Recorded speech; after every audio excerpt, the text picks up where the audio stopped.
بسم اللہ الرحمن الرحیم۔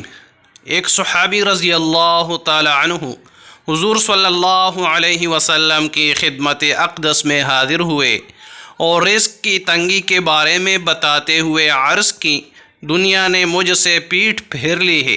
آپ صلی اللہ علیہ وسلم نے فرمایا، کیا وہ تسبیح تمہیں یاد نہیں جو فرشتوں کی تسبیح ہے اور جس کی برکت سے روزی دی جاتی ہے؟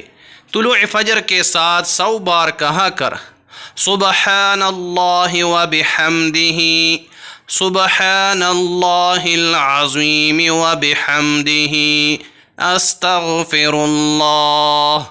دنیا تیرے پاس ذلیل و خوار ہو کر آئے گی۔